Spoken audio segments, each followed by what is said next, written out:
नमस्कार साथियों, मैं ध्रुव उमर आप सभी दर्शकों का यूएनटी कानपुर की शान कार्यक्रम में स्वागत करता हूं।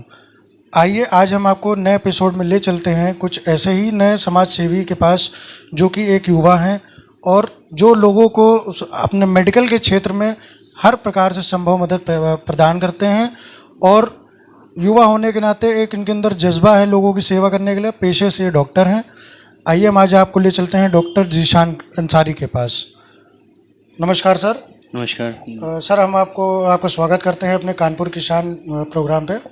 सर, हम ये चाहेंगे कि आप हमारे दर्शकों को अपना परिचय संक्षेप में दें। सबसे पहले तो मैं पूरी यूएनटी टीम का बहुत बहुत धन्यवाद करता हूँ कि जिन्होंने मुझे इस छोटे से जो भी समाज के लिए काम कर रहे हैं उन्होंने मुझे यहाँ पे आके हम लोगों की हौसला अफजाई किया। मैं उसके लिए पूरी टीम का बहुत धन्यवाद करता हूँ। मेरा नाम डॉक्टर जीशान अंसारी है। मैंने लखनऊ से इरम मेडिकल कॉलेज से अपनी पढ़ाई स्टडीज़ की है। उसके बाद मैं शुजातगंज में यहाँ पे प्रैक्टिस करता हूँ। सर, आप एक उभरते हुए सितारे हैं, युवा हैं। इस एज में आपको इसकी प्रेरणा कहाँ से मिली जो आप समाज सेवा लोगों को करते हैं, जो सेवाएं प्रदान करते हैं गरीबों की, जो आपके अंदर सेवा भाव है, ये आप इसका जज्बा आप कहाँ से लाएं? देखिए, इसका जज्बा तो हमारे पापा हैं, वो डॉक्टर हैं पेशे से। उन्होंने शुजातगंज में तकरीबन 40 साल से वो यहीं पे प्रैक्टिस कर रहे हैं और मैं बचपन से देखता हूँ, कभी सुबह 4 बजे, रात में 12 बजे और जिस वक्त भी हमेशा यहाँ पे दरवाजे यहाँ पे मरीज़ों के लिए खुले हुए हैं। तो मेरे वालिद साहब ने इतने अच्छे से उनकी खिदमत किया, तो अब इसमें कहीं ना कहीं ये चीज़ हमारे खून में शामिल है। अपने वालिद को देखे कि मुझे प्रेरणा मिला और उसके बाद बस ऐसा ही उनको देख के उन्होंने बताया कि बेटा क्या करना है। तो मैंने उनसे बताया मुझे भी आपके तरह डॉक्टर बनना है। तो बहुत खुश हुए क्योंकि उनका भी कहना था कि ज़रूरी नहीं है मैं डॉक्टर हूँ तो आपका बेटा भी डॉक्टर ही बने। तो मैंने अपने वालिद से कहा कि मुझे भी डॉक्टर बनना है। तो उसके लिए फिर उन्होंने मुझे बोला ठीक है। तो मैं लखनऊ गया, उसके पढ़ के मैं यहाँ पे आया। तो यहाँ पे शुजातगंज में करीब 2 साल से मैं भी अपने वालिद साहब की तरह अल्हम्दुलिल्लाह खिदमत कर रहा हूँ। बस यही ऐसे मैंने सीखा।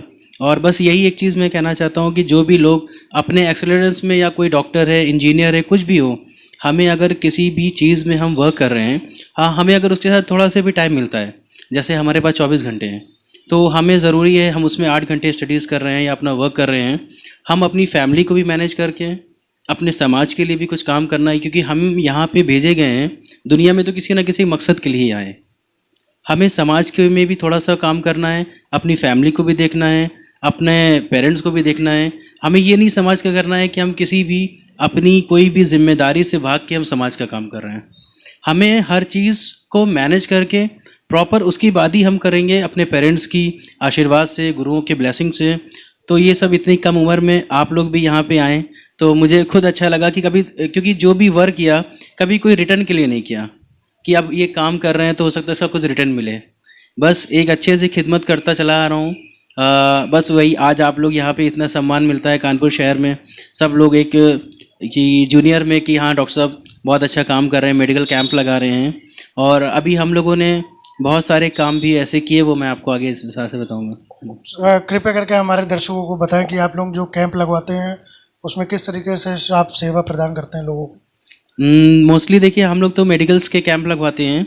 जैसे इस वक्त कैटरेक्ट का चल रहा है, मोतियाबिंद का ऑपरेशन, तो हम लोग इस वक्त कैटरेक्ट का जो भी गरीब जितने भी हैं, हम लोग मोस्टली हर एरिया वाइज, अभी हम लोग ने लास्ट वीक शीशामऊ में लगवाया था।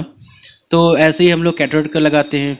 और हमारी हम लोग एक संस्था है, हमारा ह्यूमन काइंड वेलफेयर। तो वहाँ पे हमारे फाउंडर साहब हैं अबुल हसन साहब, तो वो यहाँ पे बहुत ही अच्छा वर्क कर रहे हैं। तो वो क्या करते हैं, स्लम एजुकेशन में बच्चों को, जो भी बच्चे भीख कूड़ा बीनते हैं, जिनके पेरेंट्स उनको पढ़ा भी नहीं सकते हैं, उनको गाइडेंस भी नहीं दे सकते हैं, तो ये टीम बहुत अच्छा काम कर रही थी स्लम एजुकेशन पे। तो मैंने एक दिन ऐसे ही एफबी पे देखा कि एक टीम जो है बहुत अच्छा काम कर रही है, तो वो एजुकेशन पे काम कर रही है। तो मैंने अबुल हसन भाई को फ़ोन किया, महबूब भाई को फ़ोन किया कि आप लोग बहुत अच्छा काम कर रहे हैं। तो ये तो क्योंकि ये चीज़ किसी ने सोचा नहीं था, स्लम बच्चों के लिए बहुत ही अच्छा वक्त था। तो मैंने रात में फ़ोन किया, मैंने अबुल हसन भाई और पूरी टीम से बोला कि हम इसमें हेल्थ पे काम करना चाह रहे हैं। यही बच्चों को जैसे आप लोग प्रॉपर पढ़ा रहे हैं, तो क्यों ना इनकी हेल्थ पे काम करें। तो हमने मोस्टली यहाँ पे आके मैंने उन बच्चों की हेल्थ पे काम करना शुरू किया। तो उनकी मेन काम जो हम लोगों ने किया, अवेयरनेस का काम किया कि उनको कैसे हम लोग समझाएं। क्योंकि पहले दिन से अगर हम लोग वहाँ पे कैंप लगाएंगे, मेडिसिन डिस्ट्रीब्यूट करेंगे, तो वो उनके लिए काम इतना नहीं है। तो हमने उनके पेरेंट्स को समझाया कि आप लोग यहाँ पे बच्चों को पढ़ने के लिए तो भेज रहे हैं, साथ में हम यहाँ पे इन बच्चों का हेल्थ चेकअप करेंगे और प्रॉपर इनका। अब आज वही बच्चे सब इतनी नीट एंड क्लीन आते हैं, प्रॉपर जो फीमेल बच्चियाँ होती हैं पोनीटेल्स, और जो फीमेल जो बॉयज़ हैं उनके हेयर कट, और इतने अच्छे नीट एंड क्लीन आते हैं। तो दिल खुश होता है कि ये वही बच्चे हैं स्लम में जो इतने गंदे, वैसे जिनको समाज में कोई देखता नहीं था, तो उनके लिए हम लोगों ने इतना अच्छा काम किया। और साथ साथ उनकी जो वुमेंस थी, क्योंकि वो मेंस्ट्रुएशन के टाइम पे क्या होता है, वही प्रॉपर हाइजीन का वर्क नहीं करती, वो ऐसे ही कपड़े और वो सब हाइजीन करके। तो मैंने वर्ल्ड वुमेंस डे पे उनको फ्री सैनिटरी पैड्स और अवेयरनेस का काम किया। तो उसमें हमारी उर्सला की टीम, टीचर्स, डॉक्टर और काफ़ी लोग ने आया, बहुत ही अच्छा कि उनको पूरा समझाया। तो अब बहुत ही अच्छा लगता है देख के कि हाँ, जो भी स्टार्टअप लिया तो वो धीरे धीरे कॉन्टीन्यूटी के साथ में चल रहा है बराबर। ये नहीं कि अभी 1-2 दिन किया फिर वो हो गया। तो कहीं ना कहीं अपना एज अ डॉक्टर भी हूँ, अपनी प्रैक्टिस भी देखना है, फैमिली भी देखना है, तो वो उसके बाद थोड़ा सा बॉन्डे वो सब करना पड़ता है मैनेज करके, और ऐसे ही काम शुरू है अल्हम्दुलिल्लाह। सर एक सवाल हम आपसे पूछना चाहेंगे, आप हमारे दर्शकों को बताएं कि जो आप कार्य कर रहे हैं, कोई एक ऐसा कार्य हम लोगों के साथ साझा करिए जिससे कि आपको संतुष्टि मिलती हो कि आपने सेवा भाव से, निस्वार्थ भाव से लोगों की मदद करी। उसमें कोई एक कार्य ऐसा होगा जो कहीं ना कहीं सबको याद रहता है, तो आपको भी संतुष्टि मिली होगी उससे। अब देखिए कार तो ऐसा, देखिए एज हम लोग मेडिकल डॉक्टर से तो कभी ना कभी बहुत सारे पेशेंट ऐसे भी आते हैं उनको। अब इससे हट के हम बता रहे हैं आपको, यही बात बताने जा रहे थे कि ये जो छोटे छोटे बच्चे थे जिनको प्रॉपर इतने गंदे, इतने वैसे बन के आते थे, इनका प्रॉपर चेकअप कोई नहीं करने वाला था। हम लोगों ने इनका हेल्थ का चेकअप किया, वेट, बीएमआई जो होता है पूरा, हाइट, वो सब चेकअप किया। उनको बताया कि आप कैसे अपना नेल्स को कट प्रॉपर वो हुआ। तो ये सब चीज़ें मुझे सबसे अच्छा लगा, ये जो बच्चों में इतना ड्रामेस्टिक चेंजेस आए। अगर हम आपको पहले कभी की उनकी फ़ोटोज़ दिखाएंगे तो इतने, मतलब इतने ज़्यादा बाल बड़े बड़े, बहुत ही, आप तो समझ रहे हैं इस्लाम एजुकेशन के बच्चे कैसे होते हैं। ये वही बच्चे होते हैं जो ट्रेनों पे और जाके पानी की वो सब बातें हैं कि कोई उनका प्रॉपर केयर करने वाला नहीं होता है। बस क्या था, उनको एक बस काउंसलिंग की ज़रूरत थी। अब उनके पेरेंट्स जो थे, अब वो खुद ही, जैसे हम लोग की क्लासेस लगती है वहाँ पे हम लोग 4 से 5 के बीच में, अब उनके बच्चे जो पेरेंट्स हैं, पेरेंट्स ऑलरेडी अपने बच्चों को पहले से कहते हैं कि अब आज अच्छे से साफ़ सुथरे बन के जाओ। ये वही पेरेंट जो पहले अपने बच्चों पे ध्यान नहीं देते थे। तो ये चीज़ बहुत अच्छी लगी कि डोमेस्टिक इतना चेंजेस आया, हम लोगों का जो वर्क था कंटिन्यूटी के साथ में एक अच्छे उससे काम किया। तो ये चीज़ बहुत खुशी हुई इसी चीज़ में। और बाकी एज अ डॉक्टर तो कभी बहुत ही सारे पेशेंट ऐसे होते हैं, कभी एक बार रात में COPD का पेशेंट आए, काफ़ी ज़्यादा एस्थेमिक, क्योंकि एस्थेमेटिक जो होता है रात ही में मोस्टली होता है। तो रात में एक पेशेंट आया एस्थेमेटिक, काफ़ी ज़्यादा वो था। उस वक्त मैं हॉस्पिटल ही में था लखनऊ में, और मैं अपने सीनियर को फ़ोन किया तो बाई चांस फ़ोन नहीं उठा, तो उनको इतने अच्छे से मैनेज हुआ, वो अच्छे से सुबह तक के एकदम अच्छे हुए। तो दिल को खुशी हुई कि हाँ, तो बस यही सब चीज़ें हैं। सर एक सवाल हम लास्ट आपसे पूछना चाहेंगे। सर ये जो पेंडेमिक अभी हम लोग के देश में चल रहा था, कोरोना कोविड-19, सर कोई एक हमारे दर्शकों को आप मैसेज दिए कि इस पेंडेमिक में हम लोग में किस तरीके से वर्तमान स्थितियों को देखते हुए किस प्रकार से लोगों को सावधानियां बरतनी चाहिए। अब देखिए कोरोना में तो अब इस वक्त जो प्रेजेंट सिचुएशन चल रही है, जो बरतनी चाहिए मेन चीज़, जो गवर्नमेंट की जो गाइडलाइंस हैं, प्रॉपर मास्क और सैनिटाइजर और यही सब चीज़ें, जो भी चीज़ें हैं प्रॉपर इसी पे ही करना है। क्योंकि देखिए कोरोना की जो, जब तक कि कोई भी ऐसी वैक्सीन नहीं होती तब तक हमें एज अ डायबिटिक, जैसे कोई शुगर का पेशेंट है तो वो मीठा ना खाए, या कोई ऐसा पेशेंट वो ना खाए, वही हल कोरोना का। हम कुछ भी करके हमें बस अपने आप को सेव करना है, मास्क लगाना है और प्रॉपर हाइजीन का ख्याल रखना है। देखिए मेन चीज़ कोरोना में क्या है, अब लोग बहुत सारे मैथ्स हैं कि कहते हैं कोरोना में मतलब इतनी, मेन चीज़ देखिए हमारी इम्यूनिटी मजबूत है, हमारी इम्यूनिटी मजबूत है, तो हम लोग ऐसे यंग हैं तो हमें इतना नहीं ये मेन दिक्कत है हमारे पेरेंट्स के लिए, हमारे गार्जियंस के लिए, क्योंकि हम यही इन्फेक्शन लेके उनके पास जाना है।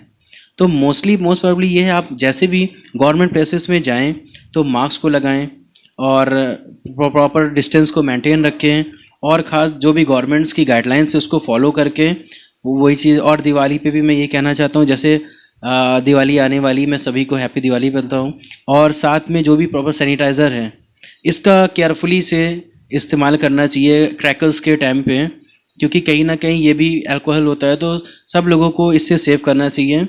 और इसीलिए मैं हैप्पी दिवाली सबको बोलता हूँ आपके चैनल के थ्रू से। आपको भी। थैंक यू सर, आपके इस जज्बे को देख के यूवेंटी की टीम और सभी लोग हमारे साथी जितने हैं वो आपके जज्बे को देख के आपको सलाम करते हैं कि आप इतना इस निस्वार्थ भाव से हम सभी लोगों का सेवा करते हैं और मेडिकल के क्षेत्र में ही और कई अलग से ब्लड कैंप भी लगवाते हैं, जो कि एक बहुत नेक कार्य है। इसलिए सर हम आपको इसी क्रम पे एक सम्मानित पत्र देना चाहेंगे सर, यूएनटी कानपुर की शान के नाम से। सर कृपया करके इसको स्वीकार करें। बहुत बहुत शुक्रिया, बहुत बहुत धन्यवाद। आपने मुझे इस लायक यहाँ पे समझाई, आप लोगों का बहुत ही स्नेह है। मैंने कभी नहीं सोचा था कि ऐसे ऐसे प्लेटफॉर्म पे आप लोग आएंगे। आप लोग की ब्लेसिंग बहुत ज़रूरत है। बस ऐसे ही अपना जो भी समाज के लिए जो काम कर रहे हैं, बिना किसी रिटर्न के, बिना किसी भेदभाव के, हर इंसान अगर इसी तरह अपना जो भी बखूबी काम है वो काम अंजाम देता रहे, तो कहीं ना कहीं ईश्वर उसको ज़रूर कहीं ना वो ऊंचाइयों पे और उसमें आता है। मैं पूरी टीम का बहुत बहुत धन्यवाद देता हूँ, सभी लोगों को बहुत शुक्रिया। Thank you sir. आज के समय में जो इस धरती में कि सब लोग कहते हैं कि हमारे बड़े बूढ़े कि ईश्वर को किसी ने नहीं देखा है, पर मैं ये कहता हूँ कि हमारे बीच में जो लोग डॉक्टर्स हैं वो एक ईश्वर से कोई कम नहीं है, जिनको हम देख सकते हैं, जो लोगों की जान बचाते हैं। और ऐसे लोगों को हम सलाम करते हैं जो आगे बढ़कर बिल्कुल निस्वार्थ भाव से समाज के लिए अपनी सेवा भाव से पूरे समाज के लिए समर्पित रहते हैं हर वक्त। इसी क्रम पे अगले एपिसोड में हम आपको एक और ऐसे समाज सेवी से मिलवाएंगे जो कि सेवा के क्षेत्र में, समाज के क्षेत्र में, समाज सेवा के क्षेत्र में कई प्रकार के योगदान देते हैं। और तब तक के लिए मैं ध्रुव उमर अपने साथी आजम महमूद और शाह मोहम्मद के साथ आप सभी से विदा चाहता हूँ। धन्यवाद।